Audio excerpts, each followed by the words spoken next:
upgrades.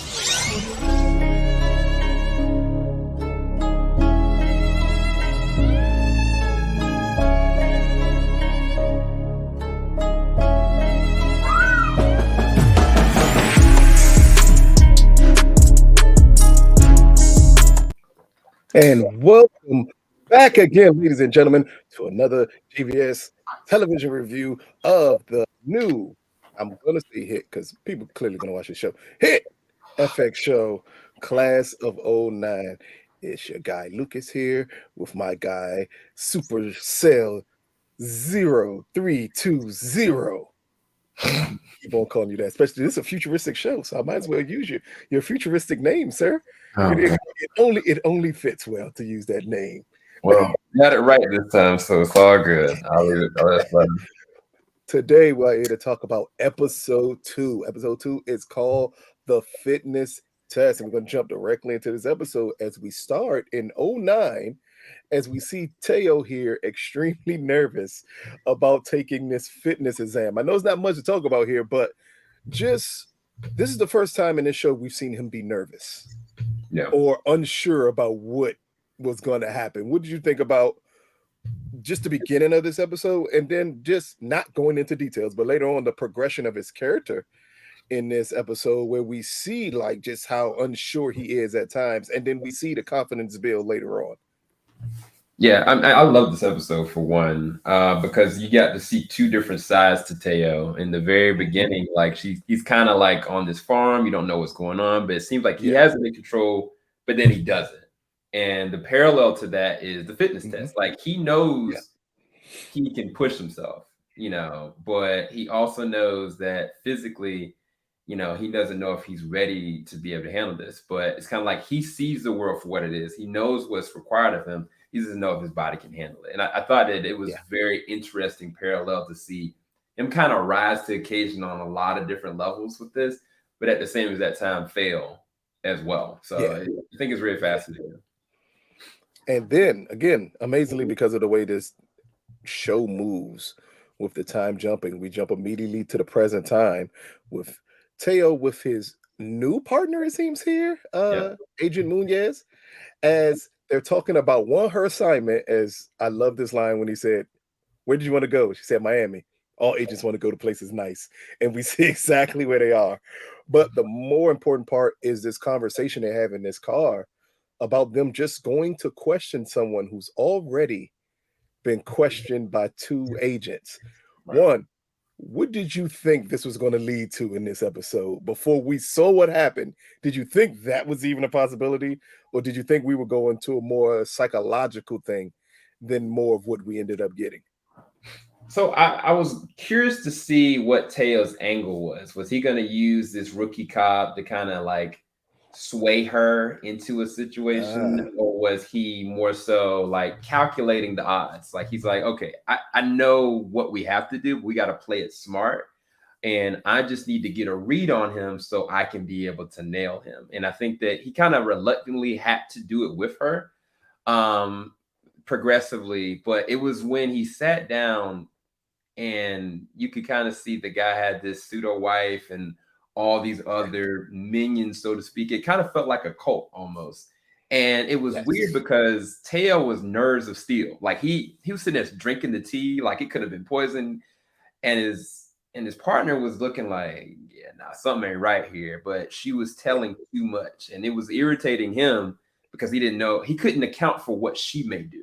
I think that was the problem. That's in this whole scene set up from them meeting Mark. And it's Mark, make sure I get his name right. Mark to Patrick, to Kirtrick. One of those two. As they're meeting him on this farm, you see the wife of his, who I thought at first was a servant, with the nerves that she had going around. Yeah. And then we go from there to them actually sitting down and having this conversation. I think you pointed it out perfectly. Teo was upset because I can't account for what you're going to do. And he was nervous about what she was going to do. But he was also understanding that they were in a dangerous situation, which she never grasped how dangerous that situation could possibly be for them to be in. And then this is where you have the big moment of the show, I'm gonna call it right here, Yeah. where Agent Munez asks to go to the restroom. Mark sends his wife to take her to the restroom. On the way to the restroom, she decides to show her a secret room that we can clearly see there's plans on the board, but we Yeah. don't necessarily know what those plans are. At the end, we see just a picture of Teo and nothing else. Mhm. What do you think about this scene right here, the way they set it up? I want to talk about here more of the way this scene was shot, because this looked extremely cinematic. Yeah. From when she opens the door to them going down the steps to the panning of the board to make sure not to give you too much information on exactly what was on that board. Yeah, I mean, I think it was a great transition because one, I was like, is this a setup? Are they Mhm. testing the wife? Like I was like, I Yeah. didn't know the situation, but she did it so smooth that I was like, all right, she's not Mhm. making a noise. Like if they play their cards right, they can get in and get out. You know, Yeah. I just thought it was weird that Mark allowed the wife to go there. I kind of felt like it was a little bit of a test Yeah. anyway, but when they Yeah. transition and you kind of see like all these pictures and stuff on the wall, and you're like, what is going on? But I knew for a fact when I saw some of the Mhm. pictures that it definitely had to do with FBI because it had a picture of him and looked like the partner, but then I saw the word wife circled there and I Yeah. was like, Yeah. what is going on? And if I was the girl, immediately as soon as I seen his face, I would have walked right out, but instead she lingered, and we'll talk about that next transition because I did think that they filmed it very well, and her expression on her face was realistic. It's just Mhm. her reaction was unfortunately realistic as well. Yeah. Yeah. As we get to the next obvious transition, and this is them leaving the premises, and we see Agent Munez attempt to tell Teo something, and him quickly say, not here. Don't don't say anything here."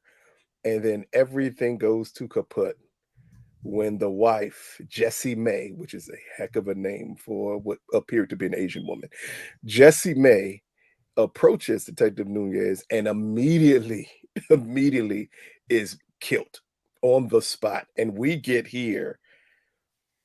I didn't think this show would have this type of action, but this action also weirdly reminded me of a movie called Wind River Mm, by Ty Sheridan. The yeah, action is shot the exact same way here as we get this big scene of them needing to escape and them just opening up chaos and fire and everything on them. Would you yeah. just think about one from them leaving the premises, the way Teo was reacting to his partner, to the partner speaking to the wife, which made no sense, and then everything that transpired after that.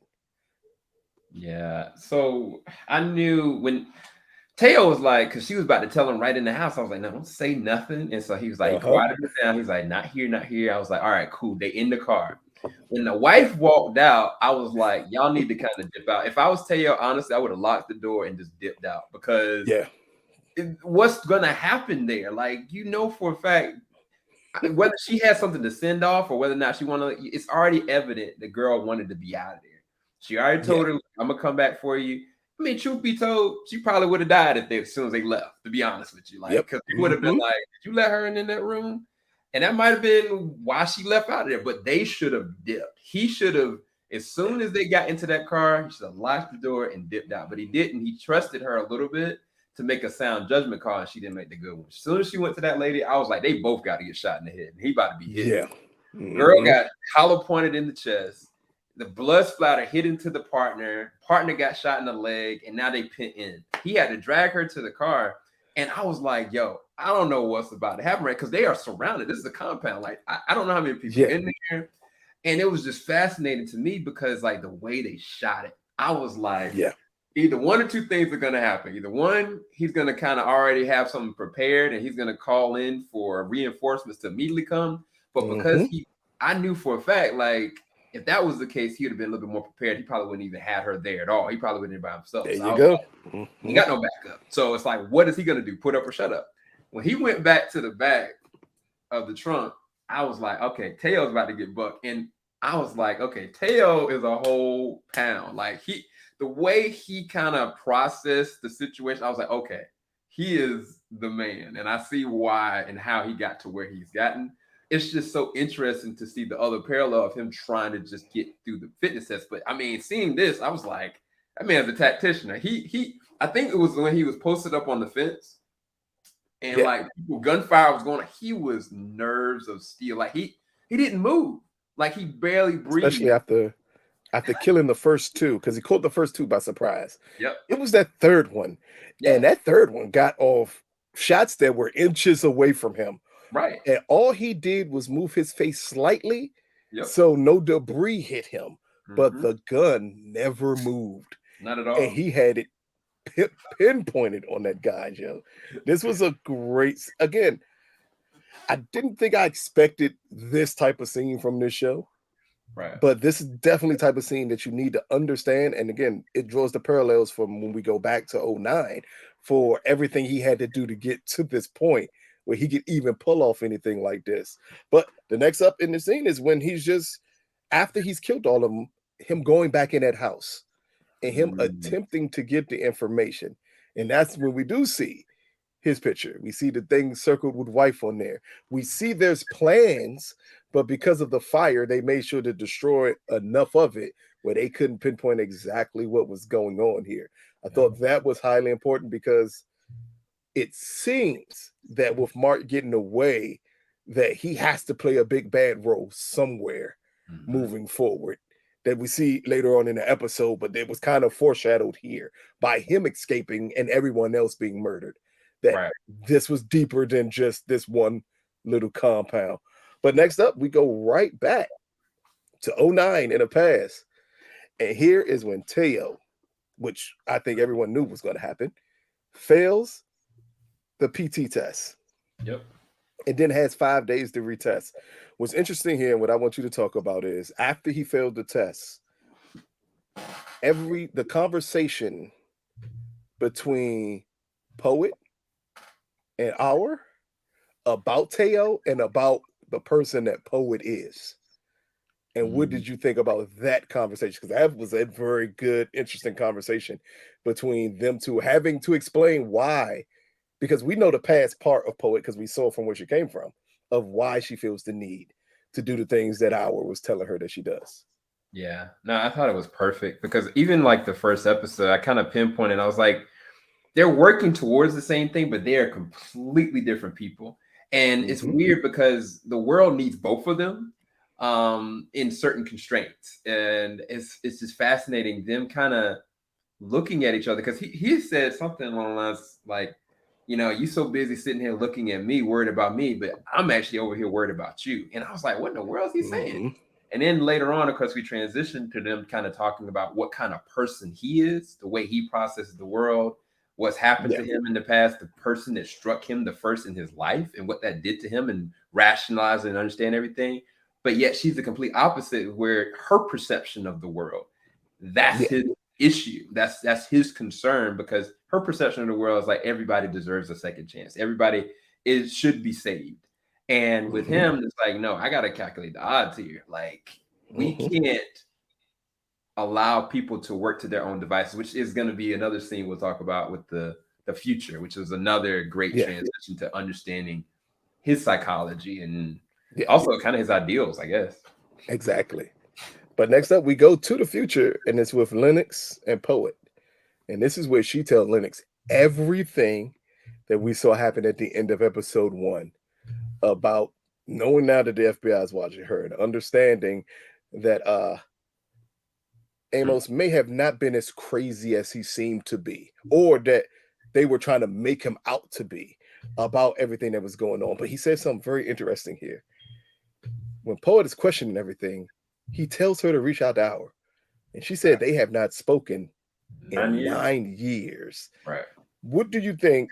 Because we kind of understand in the present time what Poet is going through Hmm. and what she's asked to do. So we could kind of surmise that that is going to lead to the breakdown of them two.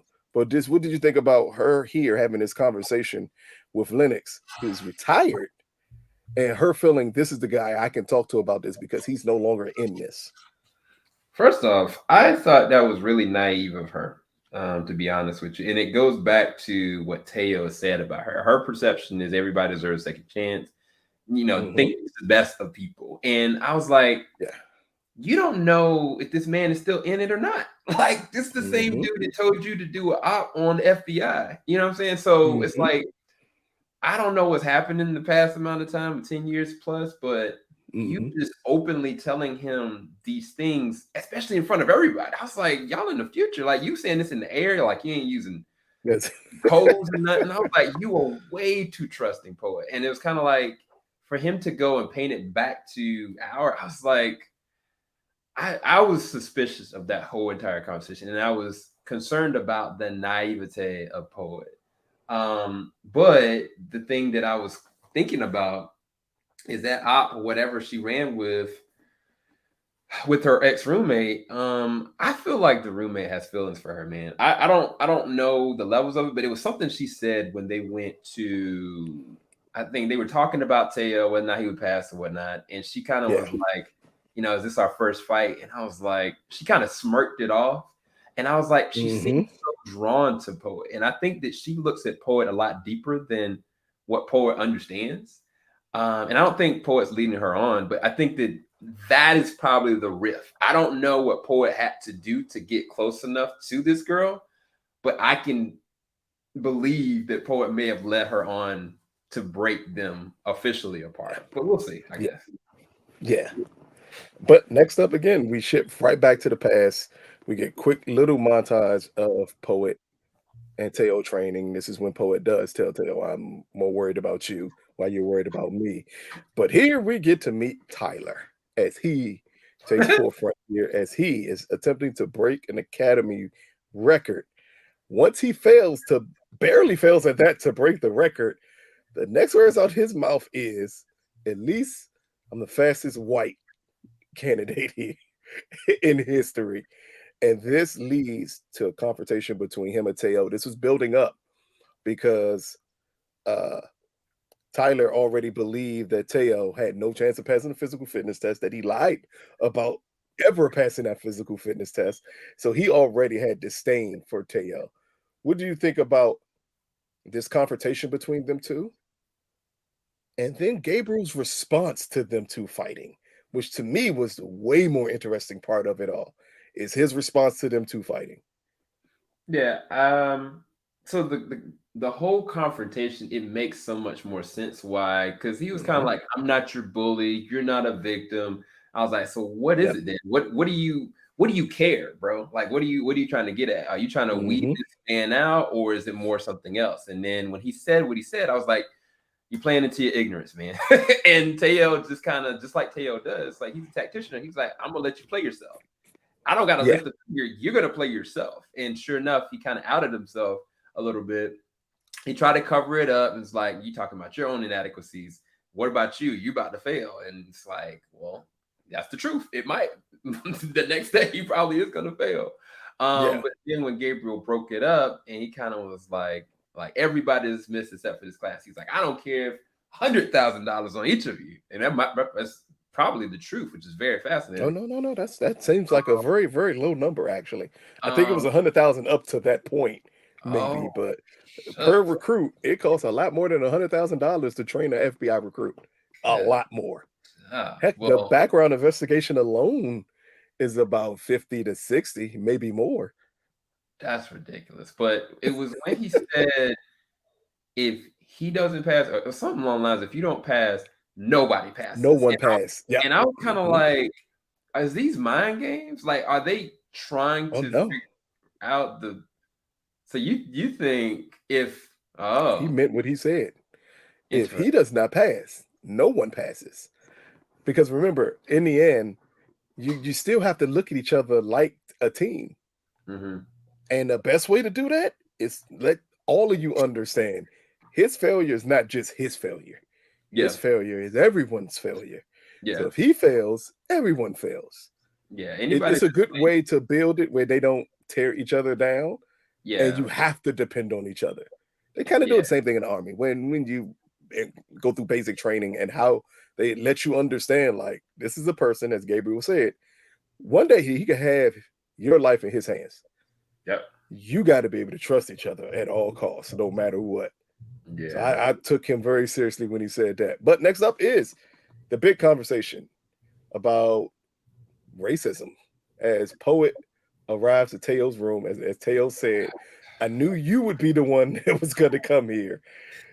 And they say, you're going to try to make me make up with him. That's not going to happen. And then he goes through a horrible story Yeah. that now you can clearly see it shapes the way he is. But the more interesting part, and the part I want to talk about, is what he says at the end of the story. When, after he tells this harrowing story about being racial profiled and about being assaulted because he was black, and Poet says, I'm sorry. And he says, what are you sorry for? I'm grateful it happened. It Yeah. let me see the world for what it is. I'm way more afraid because of the way you see the world. What did you think about that whole conversation they had there? I mean, I think it's interesting because I am a black man and I understand everything that he kind of described in scenarios like Mm-hmm. that. It's just so common. And no person that's not looking like us or not close to looking like us would even comprehend or understand it. All they can do is say, I'm sorry, that shouldn't happen. But they can't really truly understand or empathize. But it was the way he kind of identified it. He was Mm-hmm. like, I'm glad. And it was like, it wasn't on some, like that made me teach me a valuable lesson. Like he's like, no, that made me understand how the world is. I'm grateful for it. Exactly. And I was like, now, I don't know. I don't know if that's a good thing. Your perspective on what mankind should be or is, because Yeah. if you understand, what mankind is right now, there's a difference, like what it could be. And if you're looking at what it could be, and you're saying, get that out of here. I can level with this. I can get with this. And for Mm-hmm. her, it's the complete opposite. I think that's the reason why he said what he said. Like you think what they could be, what they're capable of, what the goodness of them is, and that's Mm-hmm. dangerous to him. Like that identifier, it doesn't work with him emotionally, physically, or psychologically. So it's like he looks at her and her ideals as a threat. But Yeah. at the same time, it seems like he really likes her. Like it seems like he values her, but he's afraid of her ideals, which is very fascinating Yeah. because I don't know if I was Teo, and maybe it may be better to kind of weed her out, but I don't think he's gonna do that, and I don't know why. I think that's the part of his psychology that I don't understand. Like he's made it clear what he feels about her and the detriment that she is, but I think he looks at a value in her as well, and I don't really see what that is. Yeah. I think they kind of show us in the present time that a person who thinks like Poet is extremely useful Yeah, because her ability to actually see the best in people is something they can always use. yeah, Because kind of as someone as an undercover agent, you kind of need to see the best in people at times because it helps you in the end. It helps for the worst in them to come out because if you're always positive around people, people's guards drop. And when that guard drops, I can get you. So I think later on we kind of see the value of it. They just haven't explained it yet, but I think they're definitely going to explain later on the value of that. But speaking of the way Teo sees the world, what makes this conversation so interesting between him and Poet is next scene, we go to the future. yep. And his mindset is completely different here. As a senator visits him about a friend's son being arrested. Mhm. And Teo justifies why he was arrested before committing a crime, and that even though you think this person is good, people can fail you. What did you think about them putting this scene directly behind him giving the most heartfelt speech about what police did to him as a kid, turning around and doing almost something identical to another kid and justifying it? Yeah, he's used his trauma and psychosis to project how he can keep his Mm-hmm. ideal world safe from his own trauma, but he's failed to realize that what happened to him wasn't right. I think that the Yeah. aspect of like what is right and wrong is void from his consciousness at this point. It's more so Exactly. like, I need this to work. So to Mhm. protect everybody, what's right and wrong, ethics is out the door, because I can keep more people safe if I throw this little bit of hope out the door, or it's a little bit of like what's right and what's wrong. Like, no, like just remove their options altogether, and like let's just take care of it. And then she even asked him, she was like, well, what about Ramos? He didn't say nothing, because truth of the matter is Ramos would have been the Mm. thing that would have took away his power. And Yep. he knows that's wrong. So that's why he didn't say anything to justify it. But the fact is, when he was kind of like, you know what, like, bro, like, we can't allow humans. And the sad thing is, what he's saying is not necessarily wrong. It's the fact that he removes any concept of hope or choice out of there. Because he said something on lines of like, yeah, no, we've allowed humans, giving them chances to do the right thing. They just Mhm. can't do it. They just won't do it. And so they failed. We failed. And so I need to level that playing field. Like, they can't do it on their own. So, which is crazy concept. And then next up, we go right back to the past again with Teo taking his fitness test again. Here, Teo fails again, but I don't know if he was studying the FBI pamphlet when Poe had walked in on him, but it clearly seems like he was. Because here he quickly brings up that according to regulation, he could take the test again in 7 weeks, as long as the counselors agree to allow him to do it. And what did you think their conversation was about agreeing to allow him to do that? Yeah, so I definitely think he was reading the pamphlet when Poet met up with him. Mm-hmm. I think what they were trying to gauge the odds with is like, okay, in less than, and I think that was a reason why he pushed as much as he did to train with Poet, because I think he Mm-hmm. needed to show them he had a little bit of progress, because he took a minute off his time. Like, he was at 14, he went down to 13 and some change, and I was in less Yeah, than he what. shaved a whole minute off of in 5 days. That's ridiculous. Right. So I think that they kind of like looking at the odds of like, oh, okay, in 5 days he did that much. He's not gonna stop. He didn't have to put that much of an effort. And it's kind of like, okay, well, if we give him 7 weeks and he actually does it, then we don't have to get rid of this whole kind of class and start back from fresh. I think that it goes back to what you said, that if Gabriel was being serious and he failed right then and there, this gives the unit a little bit more time to not only be more cohesive, but he's most likely going to get through the time as well. So I Yeah. think that was the conversation that they had. And not only that, it's almost the complete opposite of what happened to the first guy with the bird. Bird. The bird dying broke him. It did.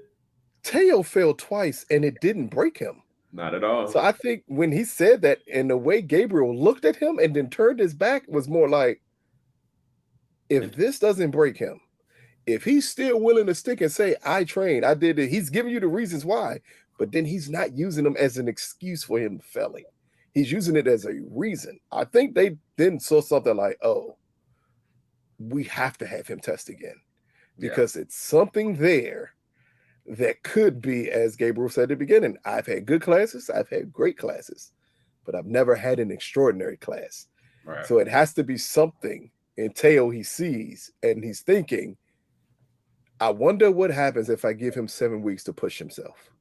Mm-hmm. What the heck is going to happen with this guy in those 7 weeks?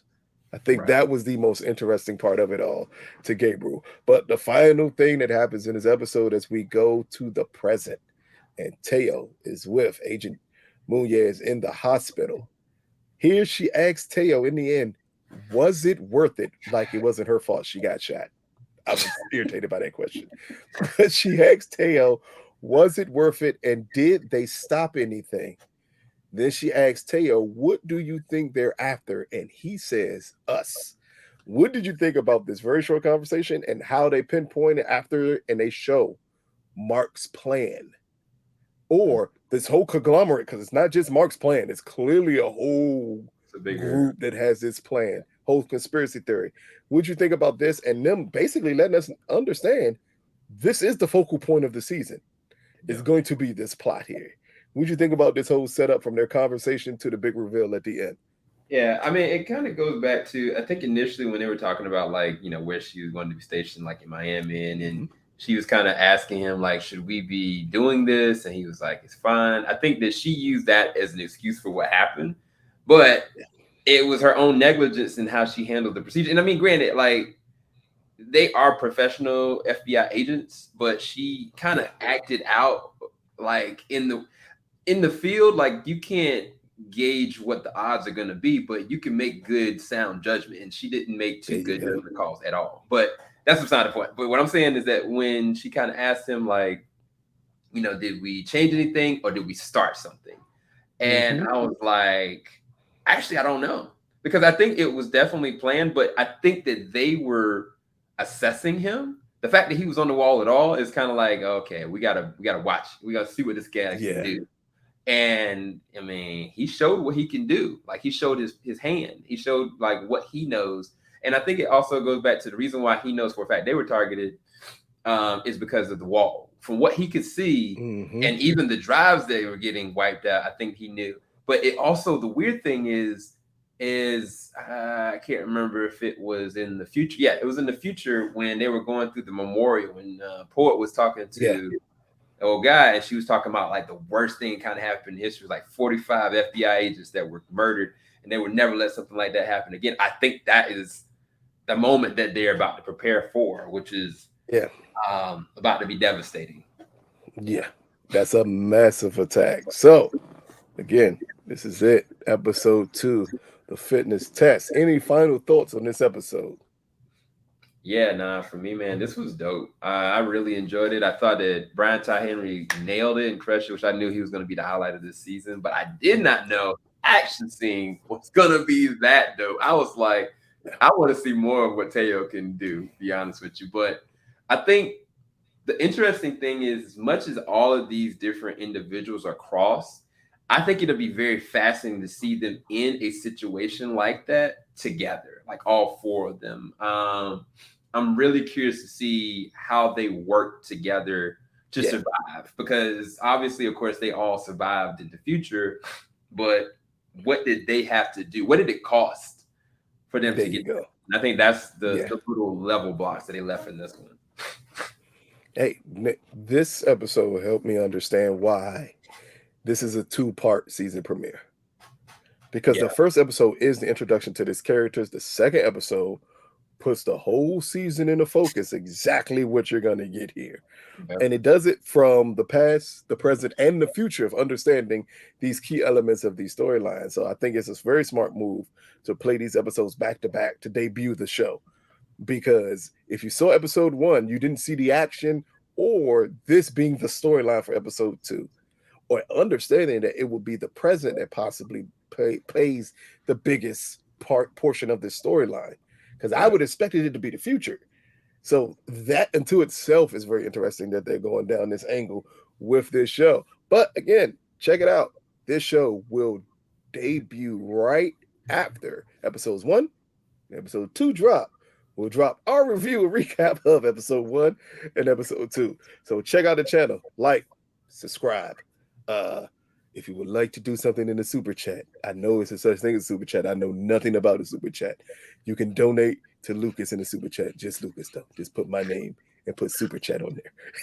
I will be in the chat. So if you guys have any questions while this is going live and premiered, we'll be able to talk with you in there and put your super chat up. So thank you guys for support, for sure.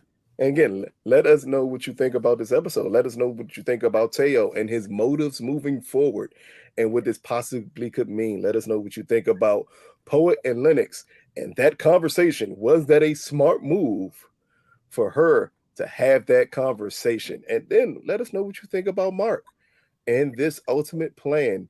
We kind of know where it began now. We kind of understand the ending of it. But what do you think we're going to get moving forward with this show, with this confrontation? Again, this has been another JVS television review. Peace, people. Later, guys. We out. Falling out the top of the I can see the skyline, 50 mile radius. TeamJVS on my timeline. Ain't nothing on my